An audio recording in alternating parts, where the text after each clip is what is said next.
want to welcome you to the BizLab and the BizLab Clarkson Lunchtime Entrepreneurship Series.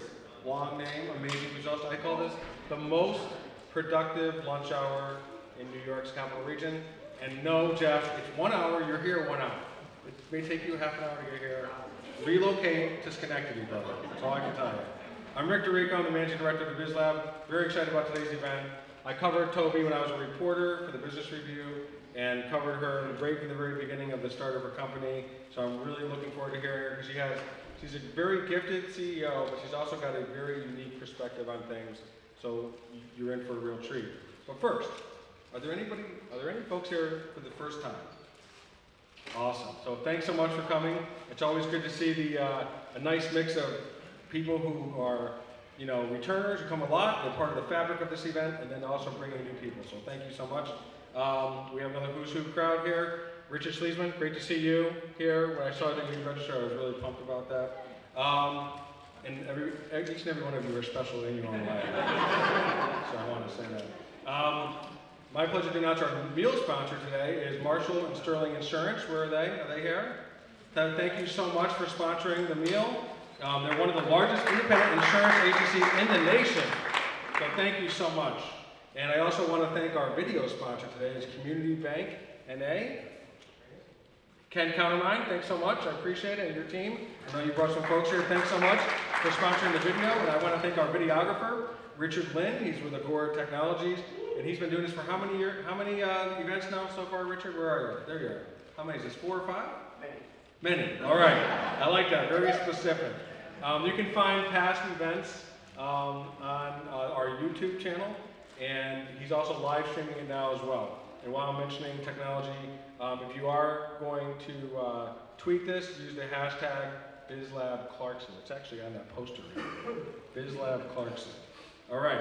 So one last thing. This has nothing to do with the BizLab, except it has a little connection there. The CEG Awards, I've gotten a few emails about inviting people, so I want to throw that out to you. Next Thursday, a week from today, just a mile down the road, is the CEG Tech Awards. And I think we have several winners in this room who have won it in the past. Tony, you won personally. I think TransFinder also has won a CEG award. A couple BizLab companies. Curse has won in the past. Greg Melita, where are you? You guys won, I think, last year. Dumbstruck won the year before that. This year, Janelle Group and Back won. Oh, there's Donnie as well from Curse. And are there any winners in the room? I think Susan Lundberg won. Got some other, okay? So it's a great event, and I just want to encourage you, if you can make it, that's next Thursday at 4:30. And last but not least, a man who needs no introduction, Mr. Tony Civitella, the BizLab founder and president. Thank you. And I'm sure we missed some other people from winners. Rich, Onan, he was a winner. Oh, I'm sorry. So yeah, there's tons. Everybody's, really, we're all winners, right? Why would you be here if you're not? Welcome. I tell you, when I talk about inspiration, I always get inspired by a lot of different people. I really do. Just talking to people, it's inspiring. But we had an awesome event Tuesday right here. We celebrated an 8-week program from the City Mission. I don't know if you guys saw this. It was on a newspaper a couple days ago. Actually, it was yesterday, right? It was yesterday's paper. Talk about what happened with there was 8 employees from the City Mission. It was an 8-week course, and it was exciting. It was called the Cornerstone University. Matt Scarkelli really put this together. It was a 8-week program to just really, when he first talked about this, like, what are we doing? What does it even do? It's the social skills, like social skills. I mean, how do you greet somebody, and how do you say hello? And like, you don't need to do that in 8 weeks. You know, there's so many things I actually learned myself that some things that we take for granted, some people just don't have to learn that. So what an awesome, I was inspired of the stories of the graduates. So thank you, Matt, for everything. Of course, in the City Mission, you guys know how exciting it was. So I just want to give some shout out to that. I was truly, wow, amazing stories. And so I'm thankful, all of us better be thankful tonight. Say one special prayer for everybody, of course. Again, back to being inspired. I'm excited for Tobi. Inspired to hear your stories and how you've really been an entrepreneur and you're a pioneer in the tech valley. And I really am inspired to hear how you made it, those ups and downs, and every company has I don't know how to talk about it. I'm going to tell you about the awesome things, but we all have those bad moments too. So I can't wait to hear those things because that's what inspires people. And so I want to hear that. And of course, I always love to give shout outs to the BizLab communities, and I think I want to keep thanking everyone for supporting the members, the affiliates, the tenants, everybody. Thank you so much.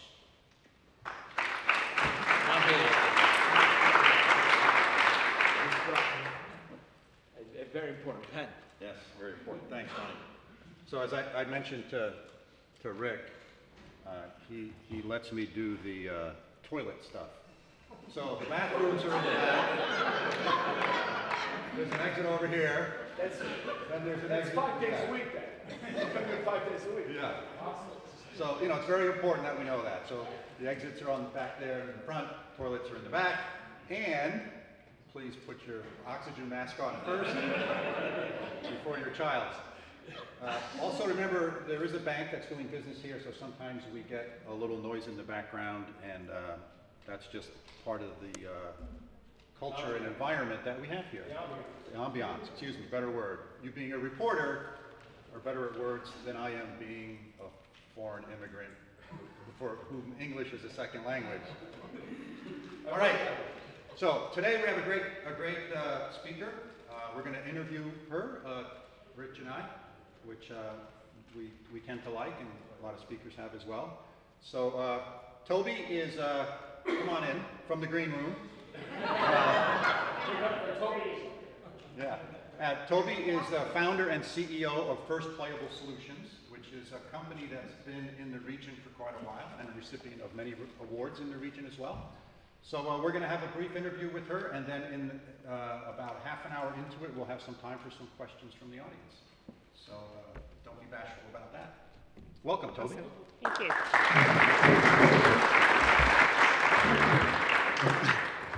So thank you very much for doing this and agreeing to be our guest. Rich and I are looking forward to this. Rich? Rick. Rick? He's Rick. Your bow tie threw me. It's true. All right, can you vote on the bow tie? Right, Just get it bow out of the way. tie? Yes, no. If you, oh, thank you. I Yeah, appreciate it. I'm in favor. All right. Jeff has some comments for later. I appreciate that, Jeff. So for starters, just tell me a little bit about the company. What does First Playable Productions do, and how long have you been in business? Stuff like that. Some of the titles. I'm feeling very nostalgic because Rick is probably the first reporter I ever talked to about my company 14 years ago. So it's great to be back here and back. And you're still talking to me. So I that's know. a good sign, I know. So my company, First Playable Productions, we make video games. We make games for top brands like Club Penguin, Cooking Mama. We also did Puzzle Quest, which if you're a gamer, you would recognize that name. So we do games that are entertainment games, working with, again, Disney, Nickelodeon, Cartoon Network tend to be the partners we work with. And then the other half of what I do is take game technology and try to apply it for other purposes in addition to entertainment. So that would be education, which I was first inspired by. And then I've learned, well, you can also apply it to healthcare and wellness and a lot of other applications out there as it goes into further industries. So we try to span both markets and be a knowledge transfer from the entertainment game space into these other applications. And that was right from the start. That was part of your Yes. vision. You did not want to get into a certain type of genre of games. Yes, I had, I originally started out, my first career was at GE Research. I'm a technologist, I'm an electrical engineer. So. It's a PhD. This is the third PhD we've had speaking. It's a little intimidating. Yes, yes. That's why I wore the bow tie, actually. And games do use electricity, so I am using my electrical engineering degree. But I started out in research, and I joined the video game industry with Vicarious Visions, which was a very small startup company at the time, bringing process and project management to them, and learning about the game industry, because I hadn't played games other than Pac-Man and Burger Time, I think, in college. And so my first year was just the homework of learning about games. But what I also learned is how much kids are inspired by games. We would have kids come to the office, I would go talk to schools, and they're way more interested in games than they were about technology. When I would go and talk to them about communication networks and other things that I was doing at GE, I could instantly see that like I'd stepped up onto a soapbox of sorts where kids would listen and pay attention. I also was learning that everything you learn in school you have to use to make a game. You have to use math, you have to use science, you use English, you use social studies, right? There's a social context and history involved. And even in that first year, I became inspired that you could use games as kind of the carrot to get kids to learn stuff that's going to be useful in other things. They're not all going to be video game designers, but if it can get them through the boring parts of school, it'd be a huge benefit. So I was inspired by that when Activision bought that company. When I was deciding what to do, I thought, well, this is a great opportunity. I had learned that most game developers don't want to make children's games. They see that as a necessary stepping stone, not really what they want to do. I thought maybe it's because I was a mom, I thought games for kids was fantastic and exactly what I wanted to do. When I started First Playable, I found out a lot of kids come out of college also want to do games for kids and do educational games. There's just not that many opportunities. So it wasn't just that I was over 40 that made it a cool thing. It was actually a whole set of people that want to have that impact. So, awesome. And that was 14 years ago. Wow, Yeah. wow. And how big are you guys now? We're at, I think, 24, 25 people right now. So we're unusual that we always had a headcount cap of 50. And so sometimes I kind of push that. I think I was doing the math in my head as like, oh, it's a co-op, so they don't count as a full one, right? I can like have 51 in here. But I did that to try to avoid the slippery slope of getting bigger and bigger and then losing options for what you're going to do if you want to keep a local independent company. So when the game industry had the crash that happened a few years ago, it was good because your financial exposure is less than if you were like a 300-person company and you were trying to weather that. You're a little bit more agile because it's kind of built into your fabric. It also means you can't ever go past the relationship-based culture of a company. So that was also part of the reasoning behind that cap, is to keep us into relationship-based, mission-focused company. So was that approach and that strategy to stay small the way you thought about it in the beginning? Yes. And you've maintained that. So you've talked about some of the advantages to that. Have there been opportunities where maybe some venture capital person came and knocked on your door and said, hey, we'd like to invest $10 million to make this bigger and blah, blah, blah? And well, how do you deal with those? Yeah, I mean, I'm not against investment, but for First Playable Productions, especially when I started, many of our initial relationships with companies we were working with, acquisition was brought up very quickly, much more quickly than I thought, because I'm like, I don't even really have a company yet, so why are they bringing this up? So I'd started early on in all relationships just saying we're not on a path to acquisition, partly just so then we don't end up in this awkward conversation, but also so they understood that we weren't going to disappear and be bought by someone they might see as a competitor. So I think the interesting thing, remember I'm an engineer, so I like problem solving, and sometimes I just create problems for myself to solve. And it's like a hobby. I think one of them was, if you have a size limit, everyone wants to have a bigger impact. So if you've limited the size, you're forced to think about how can I have a bigger impact without getting bigger, which to me is a really interesting problem to solve, because it means that you can't do everything yourself. Like as a company, you have to transform into empowering other companies, empowering your partners, trying to think of ways you can impact without getting bigger, because usually the default approach is that you have to get bigger to have bigger impact. And I just wanted to hold that variable constant and explore the other solutions that you get when you have a constraint like that. So it is certainly affected a lot of things we do, like the Games and Education conferences, out of like, well, we can only make so many games, but what if we can help empower educators to learn about how to use games and technology? A lot of our relationships with other companies are coming out of that. We're not trying to do what they're doing. We're not trying to do everything. We're trying to find partners that we work with. Or when we work with clients, big customers like Disney, we want to behave as if we were part of Disney. We're not trying to, go and become a separate, competitive industry, although being competitive Disney would be rather outrageous. But it sounds like you really know who you are. You know who you are as a person, but you know who you are as a company and what fits First Playable and what doesn't. Yeah, I mean, it is always a challenge because one thing I find is that we're very motivated to have that impact and help out. It can take us out of our wheelhouse, so we can end up doing things that we would not have taken on that's not in our core skill set, only because this other company needs that. And I do make an attempt to send them away to find other people, be like, this is what you need, now go find somebody who does that. But on occasion, companies have come back and said, we can't find anybody, could you really help us out? So we've done some really interesting projects as a result of not having too tight a grip, but I still try to steer Is the poetry people. one of them? The William Shatner? Oh, that was just an interesting serendipity of something that came out. This William Shatner game idea came out of RIT. A student at RIT had this concept, and they had to find a developer to work with. So tell them what it was. It was kind of funny. Yeah, and it's still out there, so feel free to download. I believe it's probably free right now. So it's over 7 years old now, but it's a William Shatner-based game where it's like magnetic poetry. You know those little word packs where you can make poems on your refrigerator or door? So you basically have a set of words, you can arrange them, and then he will say it.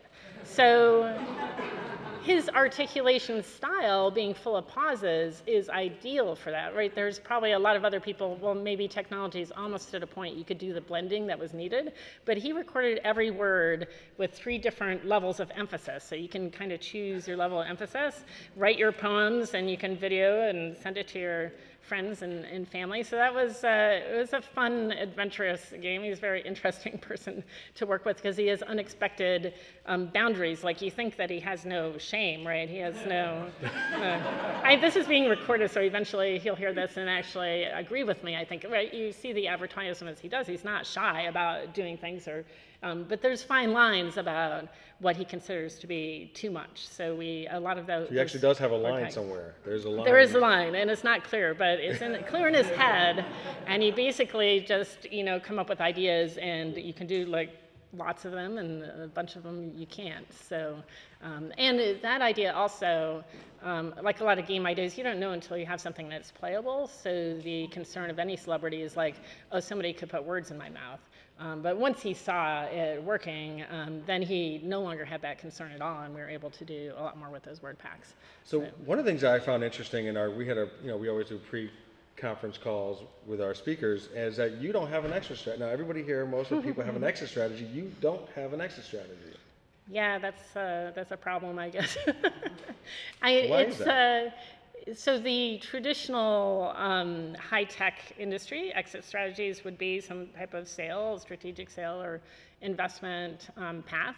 And as you were hearing with First Playable, I was trying to a large degree with this company, do something that was a different way. Like, let's take a different path just so you know that there's a variety. So if you're a kid in business school, you know there's not just one approach you need to take with your company. So it takes a few companies to take the path that nobody else is taking, which is the staying small and not taking on investment and not pursuing acquisition. So originally I have, for quite a while, had the ideas like, well, the exit strategy, not that it's so much an exit strategy, but the sustainability strategy would be like an employee-owned company, because the heroes in my small business perspective would be engineering services firms. Dick Zandri, does anybody know Dick Zandri? He's like an amazing person. Someone's nodding their head over here. He ran a construction firm in Cohoes, and I had the pleasure of working with him with a school building that I was involved in as my second hobby job. But those people who lead small businesses that are the fabric of our community, many of those businesses do sustain or become employee-owned or something like that. So that was kind of my initial thinking. I have more recently come to realization that that's probably not very practical, because in a high-tech industry, it's very volatile, and those employees would have to be very risk-tolerant to deal with the downs as well as the ups. And if they were that risk tolerant, they'd probably be running their own company. So I haven't quite figured out what the path is, but it's, when you give yourself a challenge like that, there may not be an answer. You might find out that one aspect of what you're doing doesn't work, and maybe there's a reason everybody else is doing it the other way. So I haven't actually come to a conclusion, but with my accident last year, I was like, you know, I should think about mortality once in a while. What happens next? Well, that is an exit strategy. Maybe not Exactly. a preferred one. Exactly. But I think while you were saying that, I think part of the challenge is that all we read about are exits, right? That's what's in the Yes. paper. And there's so many businesses, very successful, that have no exit. And that's fine. There's nothing wrong with that.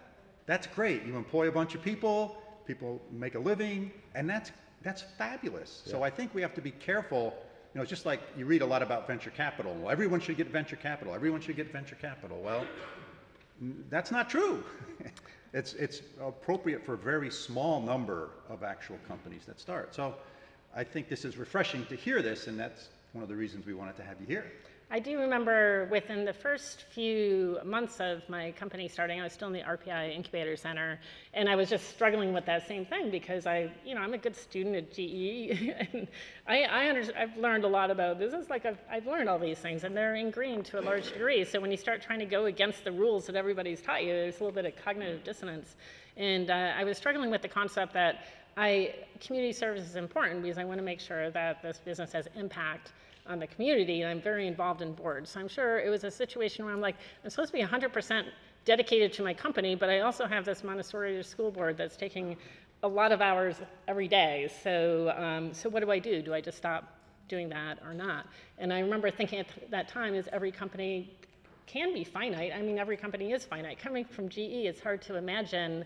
At that time, it's hard to imagine GE is finite, but the last couple of years, I have considered it more as a possibility. So I just thought, well, at that time, I just kind of thought to myself, it's like every company is finite, so what's important isn't how many years that the company exists, but what is the impact? And the impact is your employees. What do they go on and accomplish? Your community, what were you able to get started in your community? Who were you able to affect? Who will then affect the future? And really that is much bigger than just the finite lifespan of the company. Then again, at this point, being more experienced, like the end of the company is never very clear either. So it's not like you just have a convenient door. Now, who do you talk to? I think at the CEO level, are you part of an organization, or do you just have friends, or who do you talk to bounce those ideas off of? Do you have mentors, and to make those decisions, say when everyone else is going this direction, and I don't really feel like that's the direction we need to go. Do you just go with your own gut instinct, or do you? Well, I am involved in a number of peer groups that have been tremendously helpful, and I joined those later in my process with First Playable.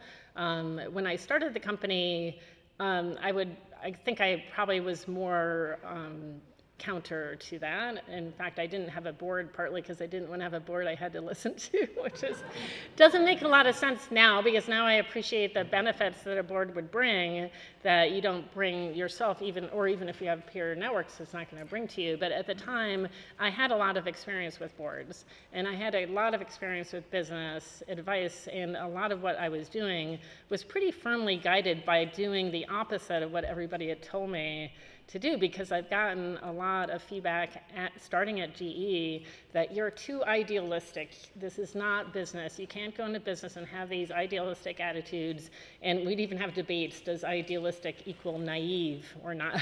Things like that. So I'd had a lot of interactions where I was getting feedback to try to follow the line. So when I started the company, it was partially just like, well, I'm just not going to follow those things, and I'm going to try to see if it's not possible. Like, is it possible to have a company based on ideals, or is it not? Maybe they're right, maybe I'm right. So I think with First Playable, I found it was definitely possible. What I learned very quickly is by identifying your ideals and pursuing those ideals, yes, you have to have a market purpose. You have to be satisfying some need that somebody needs out there. But I got a lot of resonance. It certainly affects who we work with. There's a whole set of clients that would never work with us because I'm very upfront about what we believe and what we're trying to accomplish. But there are a lot of people who work with us, I'm sure partly because of that, because we're aligned with what their ideals are. But I did also, as role models, have small business leaders that I looked to as role models, even if I didn't specifically ask them for suggestions or advice. And I had the fortune of being at GE for a lot of years where I did have great management and leadership, where I could kind of, it's like, oh, that was cool, I should try to, follow what that person did. So let me build on that a little bit. Yeah. So your path to being a founder and a CEO is not what I would say typical, right? You got a PhD. You know, we read about CEOs who fundamentally drop out of school and start their businesses, right? So you stayed extra long, and then you went to GE Research, right, which is a big corporation. And so talk about the value that you got out of those experiences of you know, getting a PhD and then working at a large corporation where you were exposed to different things and then deciding to go out on your own. Yes, I'll start with the second one because it's probably faster. I mean, GE I consider an alma mater, like another college I went to. I was the type of employee who volunteered for every single training opportunity there was. I also constantly questioned everyone there, including the senior VP. I was the most obnoxious, outspoken employee you can imagine. As a manager and a boss and a leader, I now appreciate that because you just need somebody to question you, right? As long as they're not being rude about it, you need somebody to ask the questions because you have an audience and nobody's asking the questions that you need somebody to ask because you don't know what people don't know out there. But they were very tolerant and encouraging, and probably ruined me for a whole different type of leadership at some point because I did not learn deference at all there. But I learned a lot about business and finance, and you know, GE is a pretty intense company, has a lot of great training opportunities, and so I think that was amazing going into small business, except when you go into small business, you realize that none of that exists. Now you're operating without a net, and now you gotta like do with like tiny little minuscule parts of that, which is what I brought to Vicarious Visions. In terms of my school, I was actually a horrible student. I graduated with a 2.57 GPA, but that's because in anthropology I had all A's, so brought up my electrical engineering GPA. So as an undergrad, I was more involved in community service. Didn't really go to classes. I had 3 Girl Scout troops. I was an Alpha Phi Omega doing community service every weekend. I was the ambulance driver there, and so literally I didn't go to class, which is great as a parent of teenagers because I would be like, well, you don't want to be like your mom, right? So you better go to school. So I only ended up at GE because I was like unqualified for another job, and they were looking for people for the lab, and so someone there who knew a friend for some reason saw that I had potential, I don't know why, and I was hired as just like a lab rat. Like not through the hiring system, but as a lab helper, you know, like a student employee, like I hire myself. And so it took me less than a year of being there to realize I had to go back to school because I realized very quickly I learned nothing. And I couldn't win any arguments if I didn't know anything because I was surrounded by pretty obnoxious people. And I hated not being able to win arguments because I didn't know anything. And so within a year, I was writing a letter back to RPI to ask them to give me a second chance. And that's why I went back to grad school. But I was always grad school part-time. I was working full-time, grad school on the side, going back and forth between Schenectady and Troy. And then my daughter was born halfway through that, so my 2 courses per semester went to 1 course per semester. And so it took me 10 years to get through grad school. So what did I learn from that for my company? Well, I definitely didn't choose the easy path. And ultimately it worked out. So I learned persistence. And all along that way, I was doing things like not the way you're supposed to. I did learn that there's some things you should do, like go to school, go to class, take notes, find out what your test score was, which amazingly I didn't do as an undergrad. So I learned how to follow a system, which is important at GE as well. If you want to do well, you have to learn the system, learn the organization, and you learn how that system works to do well in that system. And the same is true of school. So as a result, though, I think I am very sympathetic to the students who work for me who are co-ops. They're still juniors or sophomores. They may not have figured out entirely where they're going yet. So I tend to, you know, love to provide opportunity for students that might really crystallize in their mind what they want to do the way I was waiting for that to happen to me. Because not until I worked at GE did I kind of crystallize what I wanted to do, even if it was like, I just want to win some arguments because I want to know more about this stuff so I, you know, can prove why they're wrong. So I want to go back to the small business for a second. So one of the challenges in a small business is every individual is important and critical. Mm-hmm. And you had an accident a little while ago, so you were out of commission for a period of time. So what sort of leadership and management lessons did you learn out of that in having a small business? And you were out of commission for how long? Just to give can you give a little bit of a backdrop on that, because it was not just like a little accident, it was kind of a serious accident. Yeah, so it was like a year and a half ago in January. I was in a severe car accident, and somehow it drove into the path of a minivan, and my whole left side was impacted. So I had to rebuild lots of things. And you're doing okay? Yeah, unfortunately, I mean, in some ways I'm unlucky that I was in a car accident, but I'm very lucky, as one of my cousins pointed out, because I don't have any repercussions. So you have to look at everything at both sides of the coin. So that was, fortunately, I was within 20 minutes of a trauma center.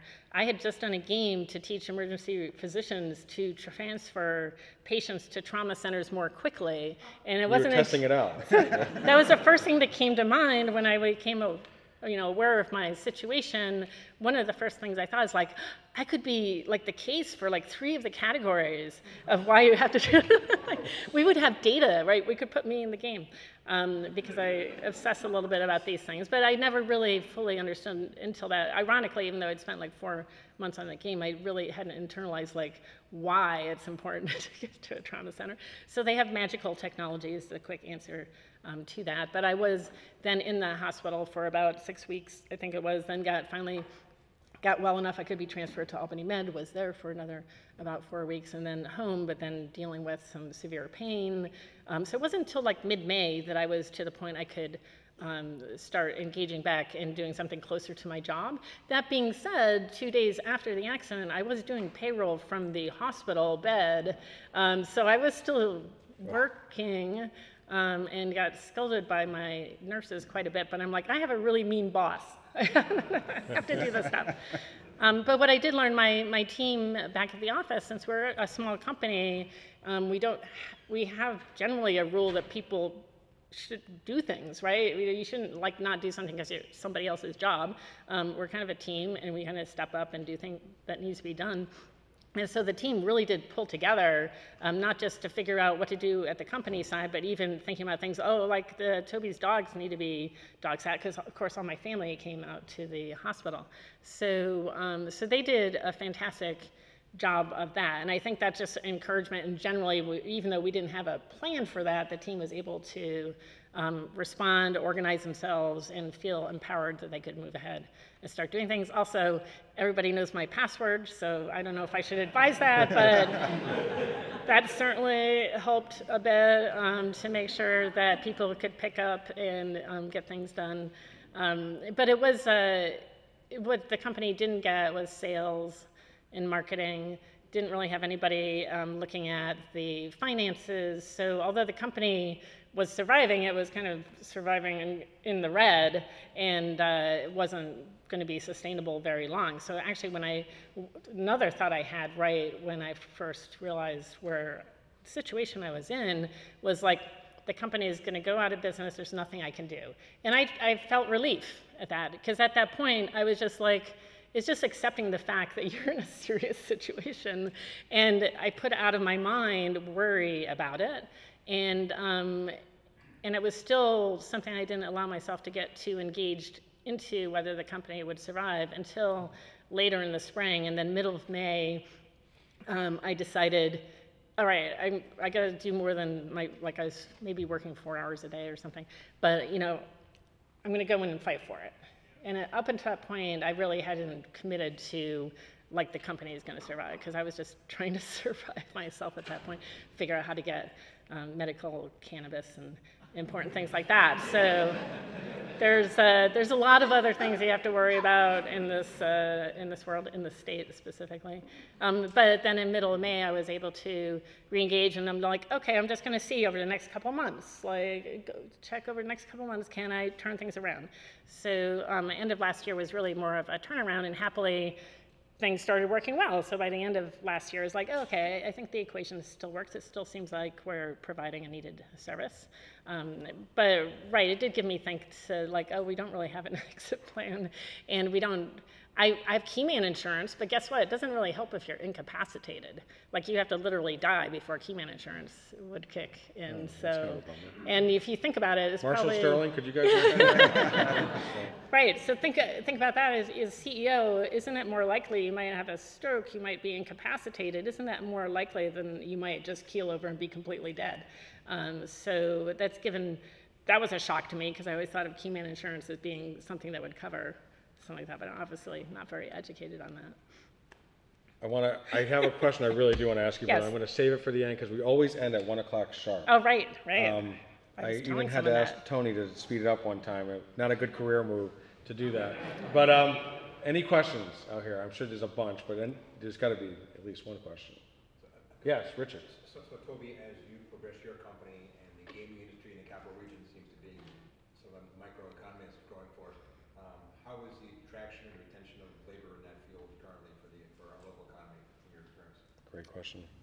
Well, I don't want to use this as a negative term, but sometimes I do think of myself as a farm team for Google, and we're like training kids up for the show, and they're going to go get like super high salary working. I've had employees go to Google, Amazon, Facebook, Microsoft, and get the type of salary distribution that we would do at GE, right? We would pay our A players really high in order to attract and retain them. So I can't fight that battle because I don't have clients or work that could support that. So, but we do have locally more job opportunities that are associated with that. So there's Vicarious Visions, which I helped make into a sustainable company that could be acquired.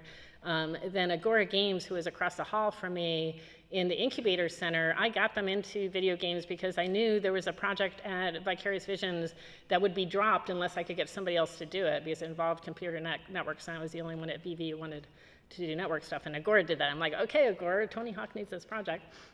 Then they got bought by Warner Brothers. Warner Brothers was considering other locations like Boston to put their Northeast facilities. So at the time, I'm like, we can't lose like an employer from Troy. I know Warner Brothers, they've been a client, they're Hollywood, they need a really cool space. No offense to this space, but in Troy, the coolest space is the one I have, the huge ballroom that I occupied. So you could make this place really cool too. You could. But at the time, I didn't have the space, but I did have the ballroom. So I proposed to Steve Flannery that Warner Brothers take that portion and could renovate back and keep them in town, because that was really important to me to keep those jobs, because I think that people do need multiple companies to work for.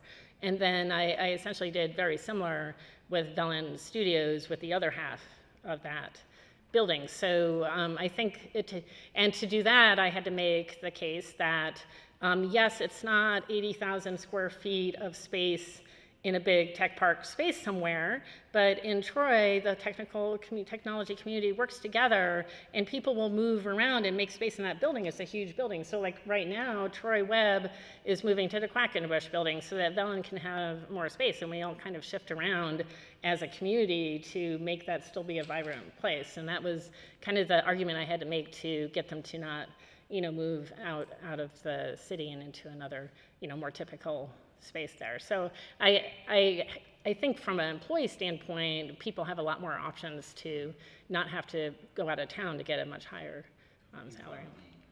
The gap in terms of compensation is that much larger for the big companies than we can possibly pay in this area? Is that the key? Yeah, I think it's the big gap is partly, for me, the big gap is partly because we do social impact work. So it's our clients don't have the same profit stream. So some of them, Disney obviously does, but then a lot of what we're doing, we're trying to do games that make change and are experimental games, and so that just fundamentally, that's not as highly compensated. Hopefully it is compensating as far as the intrinsic reward. But ultimately, some people eventually may just need to go for. I mean, one of the games they're making is actually to help kids be able to rebuff peer pressure from like vaping, and all that. I think it's awesome. So you received the RPI Entrepreneur of the Year award. Was that this year? It's last fall. Last fall. Last October. And I thought this was interesting because Tobi felt like she didn't deserve the award. And I hate to get personal, but Yeah. you felt like, you had to rethink success, even though going into this business, you had already rethought what would be success for you for the business, and it wasn't going to necessarily be what's on the ledger. But you still had where you were. Let you say it, but you were applying things to your world in another way, like what success really is. So how have you redefined success? And I'm really glad you got the award because you deserve it. And that I accepted it. And that you accepted it. So I brought this up to Rick because we were just talking about what have you learned, what are interesting learnings that you've had recently, and some of it is kind of intertwined with the business experience, some of it related to the accident. So I had heard from RPI, I think it was beginning of March, so I was still, I was still not able to walk. Like I was, I think, not even quite in a wheelchair yet at that point. And so when they called and told me, like I was not feeling very successful just physically at that point, right? You're like, oh really? So I just barely survived a car accident and you're gonna, bestow this award upon me. But the other thing I realized, because when I was recovering, I still hadn't said yes. For probably 4 months I didn't say yes to it because I just didn't feel successful. I think you sort of mentioned an aspect of that is there's so much focus on exits. I began to realize, because I go look at, first thing I do is like any other women got it because I am used to being the only woman that's chosen for something, and I do have a psychological judgment when I know that I'm a token, even if well-meaning. And so it's like, oh great, there's some other women there, but everybody listed here has done like some huge exit, and I'm not in that category. So when I looked at the list of people, I just didn't see myself as being in that category. So it was interesting, and the reason I brought it up to Rick is that going through that process, I had lots of very smart friends and fellow CEOs, tell me like, don't be silly, like just think about this. But part of it in talking with my friends is I began to realize is that even though I have all these stated goals and objectives and I've run my company this way back in my brain cells, something is still evaluating me based on whether or not I did an exit. And I'm still actually inherently measuring myself by a degree of a measure of success that I keep on saying I'm not doing, and I'm running my company like I'm not doing. And it wasn't until that award I started to be aware that how much socialization can affect you and affect the way you're measuring yourself, even if you think consciously that you're not. So in that process, it was a great experience for me to get the award because it has allowed me to kind of work through and remember when I founded the company and think about the things that we have done and get out of that numbers. Remember the company was losing money at the time too. Like in March, I also assumed the company wasn't going to survive that year. You also had a major client, Leapfrog, go out of business. Leapfrog had gone out of business like 2 years before that. So when they offered it to me, I'm like, I could be doing a talk, my company could be out of business. Like, do they even, should they know this? This could be a bad thing. So, but I'm happy I didn't. And as I went through, it was just, help remind me is to try to, be more conscious of saying, well, if you really believe these things, just make sure they're not affecting your self-worth as well when you end up in those situations. I tend to, be the type of person who doesn't like compliments and awards anyway, but. So I have an idea. I think your next game should be helping CEOs get over the socialization aspects of having to have an exit. Yeah. I mean, it's sort of like vaping. It's the same idea, right? That's sort of a social peer pressure thing, right? But there's a whole nother. Always have ideas. You have lots of ideas, man. Considering the options. Yeah, the great thing about the vaping game is that is ultimately what I had to do for the pain meds for the cannabis. Is and I have a vaping device. Now I really understand our game, but unlike opioids, the nice thing about that is that it's not addictive, so I had absolutely no interest in continuing. But vaping that kids do is nicotine, right? So it is addictive, and so that's why it is that epidemic. And maybe there's an epidemic of Yancey Stickler, the founder of Kickstarter, has really great messaging right now that he's really focused on the way society is focused on financial maximization above all else. And he's even more articulate, has a lot of great data points, really echoing the same belief that I have, is the focus on dollars and financial maximization leaves a lot of things uncovered, right? I think every town has experienced that, where companies make decisions. Like, I wouldn't have located my company in Troy if I was looking at financials, because it costs more. I had to pay for parking. Like, I had to pay more money to be in downtown Troy, but Troy is far better off that I was able to move there and then convince a lot of other people to move there as well. Awesome. That's the 1 o'clock time. Not yet. I got 1 minute. Give it up for Tobi Saulnier. Awesome. Tobi, all of our presenters get one of these amazing tumblers. It's all yours to remember us by. I want to make sure I thank the BizLab team, Nick, Rob, and Sarah, for the food, for ordering the food and setting everything up. Thank you so much. I always forget to thank you guys, and I thank you profusely afterward, but I wanted to make sure I did that. I also want to thank Marshall and Sterling again for being our meal sponsor. Thank you so much, and Community Bank for being our video sponsor. Richard Lynn, always doing an excellent job behind the camera. It's also my pleasure to announce our next speaker. Is Rich Honan still here? He's hiding. He's hiding. Rich, stand up. Give it up for Rich Honan. He's going to be speaking in July. We normally do these on Thursday. It's always the third Thursday of the month, but Rich always, you know, we break the rules with Rich. We're going to do it on a Tuesday because it's the dark day at the track. So there's no excuse. Rich you still own a horse, correct? So he's going to talk about horse trading, that kind of business. It's going to be really interesting. Rich is always a great speaker, so please make it out here. It's again July 16th. And without further ado, have a great day. Thanks so much for coming. Thanks again, Tobi. Thank you, Rick.